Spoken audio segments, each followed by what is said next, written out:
Jennings Randolph rise to become one of the nation's leading airline executives, a great inspirational speaker, and a United States Senator from West Virginia. 35 years after I made that speech, it was my pleasure to return to Salem College in 1957 and deliver the baccalaureate sermon. At that time, I received an honorary Doctor of Literature degree from Salem College. Editor's comments. As you begin the next chapter, the editors would like to reinforce the earlier statement that what you are reading is not just a collection of theories out of which you can cherry-pick what you like. The 13 principles of success were proven by the real-life experiences of the long list of famous successful people cited earlier by Napoleon Hill. His techniques are also practiced and endorsed by the contemporary experts and authors whom the editors mentioned, following Hill's list. More than 60 million people have purchased copies of the book that you are now holding in your hands. If this book has proven to be that successful, surely you owe it to yourself to give it every chance to work for you too. Read it. Don't question it. Do it. If you don't, if you think that you know better than Napoleon Hill, if you decide to pick and choose the parts that you will believe or follow, then if you don't succeed, you will never know if your failure lies with this book or with you. This is the end of the editor's comments. Whatever the mind of man can conceive and be one consuming obsession of his life, a burning desire to become the business associate of the great inventor. Barnes' desire was not a hope. It was not a wish. It was a pulsating desire which transcended everything else. It was definite. A few years later, Edwin C. Barnes again stood before Edison in the same office where he first met the inventor. This time, his desire had been translated into reality. He was in business with Edison. The dominating dream of his life had become a reality. Barnes succeeded because he chose a definite goal, placed all his energy, all his willpower, all his effort. He put everything he had into achieving that goal. 5 years passed before the chance he had been seeking made its appearance. To everyone except himself, he appeared to be just another cog in the Edison business wheel. But in Edwin Barnes' own mind, he was the partner of Edison every minute from the very day that he first went to work there. It is a remarkable illustration of the power of a definite desire. Barnes won his goal because he wanted to be a business associate of Mr. Edison's more than he wanted anything else. He created a plan by which to attain that purpose, and he burned all bridges behind him. He stood by his desire until it became the dominating obsession of his life, and finally, a fact. When he went to West Orange, he did not say to himself, "I will try to induce Edison to give me a job of some sort." He said, "I will see Edison and put him on notice that I have come to go into business with him." He did not say, "I will keep my eyes open for another opportunity in case I fail to get what I want in the Edison organization." He said, "There is one thing in this world that I am determined to have, and that is a business association with Thomas A. Edison. I will burn all bridges behind me and stake my entire future on my ability to get what I want." He left himself no possible way of retreat. He had to win or perish. That is all there is to the Barnes story of success. Allow yourself no retreat. A long while ago, a great warrior faced a situation in which he had to make a decision that ensured his success on the battlefield. He was about to send his armies against a powerful foe whose men outnumbered his. He loaded his soldiers into boats, sailed to the enemy's country, and unloaded the soldiers and equipment. Then he gave the order to burn the ships that had carried them. Addressing his men before the first battle, he said, "You see the boats going up in smoke. That means we cannot leave these shores alive unless we win. We now have no choice. We win or we perish." they won. Every person who wins in any undertaking must be willing to burn his ships and cut all sources of retreat. That is the only way you can be sure of maintaining the state of mind known as a burning desire to win. It is essential to success. The morning after the Great Chicago Fire, a group of merchants stood on State Street, looking at the smoking remains of what had been their stores. They went into a conference to decide if they would try to rebuild or if they would leave Chicago and start over in a more promising section of the country. They decided to leave, all except one. The merchant who decided to stay and rebuild pointed a finger at the remains of his store and said, "Gentlemen, on that very spot, I will build the world's greatest store, no matter how many times it may burn down." That was in 1871. The store was built. It still stands there today. The Marshall Field's department store is a towering monument to the power of that state of mind known as a burning desire. The easy thing would have been for Marshall Field to do exactly what his fellow merchants did. When the going was hard and the future looked dismal, they pulled up and went where the going seemed easier. Mark well this difference between Marshall Field and the other merchants. It is that difference which distinguishes those who succeed from those who fail. Every human being old enough to understand the value of money wishes for it, but wishing will not bring riches. Desiring riches, with a state of mind that becomes an obsession, then planning definite ways and means to acquire riches, and backing those plans with persistence, a persistence which does not recognize failure. That's what will bring riches. Editor's comments. In other of his writings, Napoleon Hill uses the term definiteness of purpose as being interchangeable with desire. The following explanation is adapted from the Napoleon Hill Foundation's book, Believe and Achieve. Desire, or definiteness of purpose, is more than goal setting. In simplest terms, your desire is your roadmap to achieving an overall career objective. Your goals represent specific steps along the way. Having a desire, or definiteness of purpose for your life, has a synergistic effect on your ability to achieve your goals. As you become better at what you do, you devote all of your resources toward reaching your objective. You become more alert to opportunities, and you reach decisions more quickly. Every action you take ultimately boils down to the question, will this goal help me reach my desire, my overall objective, or won't it? Your purpose will become your life. It will permeate your mind, both conscious and subconscious. This is the end of the editor's comments. 6 ways to turn desire into gold. The method by which your desire for riches can be transmuted into its financial equivalent consists of 6 definite, practical steps. 1. Fix in your mind the exact amount of money you desire.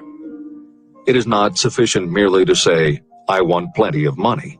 Be definite about the amount. There is a psychological reason for such definiteness explained in subsequent chapters. 2. Determine exactly what you intend to give in return for the money you desire. There is no such reality as something for nothing. 3. Establish a definite date when you intend to possess the money you desire. 4. Create a definite plan for carrying out your desire and begin at once, whether you are ready or not, to put this plan into action. 5. Now write it out. Write a clear, concise statement of the amount of money you intend to acquire. Name the time limit for its acquisition. State what you intend to give in return for the money, and describe clearly the plan through which you intend to accumulate it. 6. Read your written statement aloud, twice daily. Read it once just before retiring at night, and read it once after arising in the morning. As you read, see and feel and believe yourself already in possession of the money. It is important that you follow the instructions in these 6 steps. It is especially important that you observe and follow the instructions in the 6th step. You may complain that it is impossible for you to see yourself in possession of money before you actually have it. Here is where a burning desire will come to your aid. If you truly desire money so keenly that your desire is an obsession, you will have no difficulty in convincing yourself that you will acquire it. The object is to want money, and to become so determined to have it that you convince yourself you will have it. If you have not been schooled in the workings of the human mind, these instructions may appear impractical. It may help you to know that the information they convey was given to me by Andrew Carnegie, who made himself into one of the most successful men in American history. Carnegie began as an ordinary laborer in the steel mills, but managed, despite his humble beginning, to make these principles yield him a fortune of considerably more than $100 million. Editor's comment. In today's terms, the value of Carnegie's fortune would be at least $20 billion and probably a good deal more. End of editor's comment. It may be of further help to know that the 6 steps were carefully scrutinized by the famed inventor and successful businessman, Thomas A. Edison. He gave his stamp of approval, saying they are not only the steps essential for the accumulation of money, but also for the attainment of any goal. Editor's comments. In the time since Napoleon Hill wrote these words, advances in our understanding of both the physiology of the brain and the psychology of the mind have yielded a much greater understanding of human motivation. Even so, the methods used by modern motivational experts are essentially the same techniques advised by Hill. Research studies confirm that there is sound psychological basis for doing as Hill advises. Be very specific when setting goals. Perform the physical act of committing those goals to paper, and repeat your stated goal aloud to yourself often. These techniques have gained wide acceptance among modern experts in the field. The psychological principle at work is similar to that which underlies autosuggestion and self-hypnosis, concepts that will be discussed in greater depth in Chapter 5, Autosuggestion, and in Chapter 13, The Subconscious Mind. Hill's instruction to see yourself as you will be when you have already achieved your objective is also a specific technique. Today it is commonly taught by motivational experts under the term creative visualization. In Chapter 4 on faith and in Chapter 5 on autosuggestion, Hill elaborates on his method.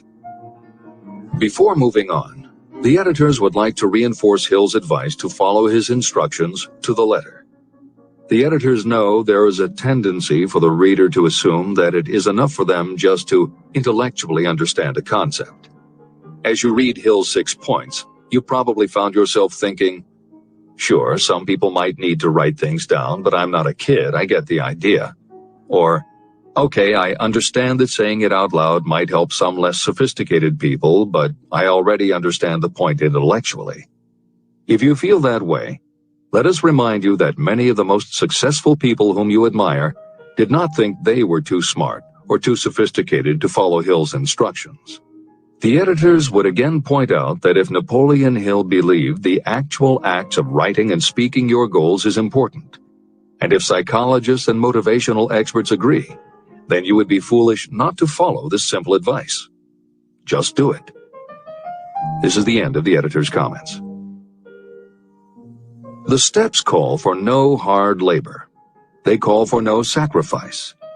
To apply them does not call for a great amount of education.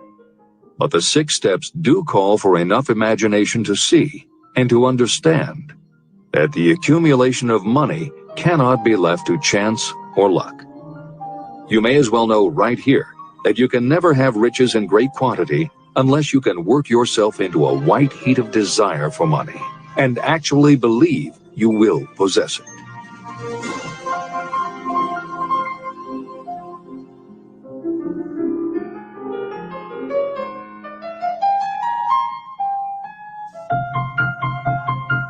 The power of great dreams. If you are in this race for riches, you should be encouraged by the following truth. The world in which we live is demanding new ideas, new ways of doing things, new leaders, new inventions, and new methods, styles, versions, and variations of everything all the time. Behind all this demand for new and better things, there is one quality that you must possess to win, and that is definiteness of purpose, the knowledge of what you want, and a burning desire to possess it. If you truly desire riches, remember that the real leaders of the world have always been people who harnessed and put into practical use the intangible, unseen forces of opportunity. Leaders are the people who convert those opportunities into cities, skyscrapers, factories, transportation, entertainment, and every form of convenience that makes things easier, faster, better, or just make life more pleasant. In planning to acquire your share of the riches, don't let anyone put you down for being a dreamer. To win the big stakes in this changing world, you must catch the spirit of the great pioneers, whose dreams have given to civilization all that it has of value. It is that spirit which serves as the lifeblood of our own country, your opportunity and mine to develop and market our talents. A burning desire to be and to do is the starting point from which the dreamer must take off. Dreams are not born of indifference, laziness, or lack of ambition. If the thing you wish to do is right and you believe in it, go ahead and do it. Never mind what they say if you meet with temporary defeat. They do not know that every failure brings with it the seed of an equivalent success. Marconi dreamed of a system for sending sound from one place to another without the use of wires. It may interest you to know that Marconi's friends had him taken into custody and examined in a psychiatric hospital when he announced he had discovered a principle by which he could send messages through the air. Evidence that he did not dream in vain may be found in every radio and television set, cellular phone, communication satellite, and every other wireless device in the world. Fortunately, the dreamers of today fare better. Today, your world is filled with an abundance of opportunity that the dreamers of the past never knew. If you doubt this is true, if you are feeling crushed because of a recent failure, you are about to learn how your failure can be your most valuable asset. Almost everyone who succeeds in life gets off to a bad start and passes through many heartbreaking struggles before they arrive. The turning point in the lives of those who succeed usually comes at the moment of some crisis through which they are introduced to their other selves. Editor's comments. Napoleon Hill's concept of the other self is mentioned elsewhere in Think and Grow Rich, but he does not comment on it extensively. The following elaboration is taken from his later writings. You've been thinking about your losses to the exclusion of everything else. The more you concentrate on them, the more you attract other losses. Stop thinking about them and make up your mind that you are going to benefit from your experience. Whatever personal obstacles you face, you must start getting to know that side of your personality that knows no obstacles, that recognizes no defeats. Cultivate a friendship with the other you, so no matter what you're doing, you are allied with someone who shares your goals. All the philosophy and advice about persuading others will be much more useful to you if you practice it yourself. This is the end of the editor's comment. Sidney Porter discovered the genius that slept within his brain only after he had met with great misfortune. He was found guilty of embezzlement and confined to a prison cell in Columbus, Ohio. And it was there that he became acquainted with his other self. He began to write short stories. Then, while locked in his cell, he began to sell those stories to magazines under the pen name O. Henry. Through the use of his imagination, he discovered himself to be a great author instead of a miserable criminal and outcast. By the time he was released from prison, O. Henry was the most popular short story writer in the country. Editor's comments. More recently, in another prison, another kind of writer met his other self, and country music gained one of its most talented songwriters and biggest stars. As a kid, Merle Haggard's family home was a converted boxcar in Bakersfield, California. After his father died when Merle was 9, more often than not, home for young Merle was a series of juvenile detention centers. At 16, he quit school, and for the next 4 years, the only mark Merle Haggard made in the world was a rap sheet for stolen cars, burglaries, and bogus checks. By the age of 20, he was serving time in San Quentin and gaining a reputation as a hard-case con. Then he met his other self.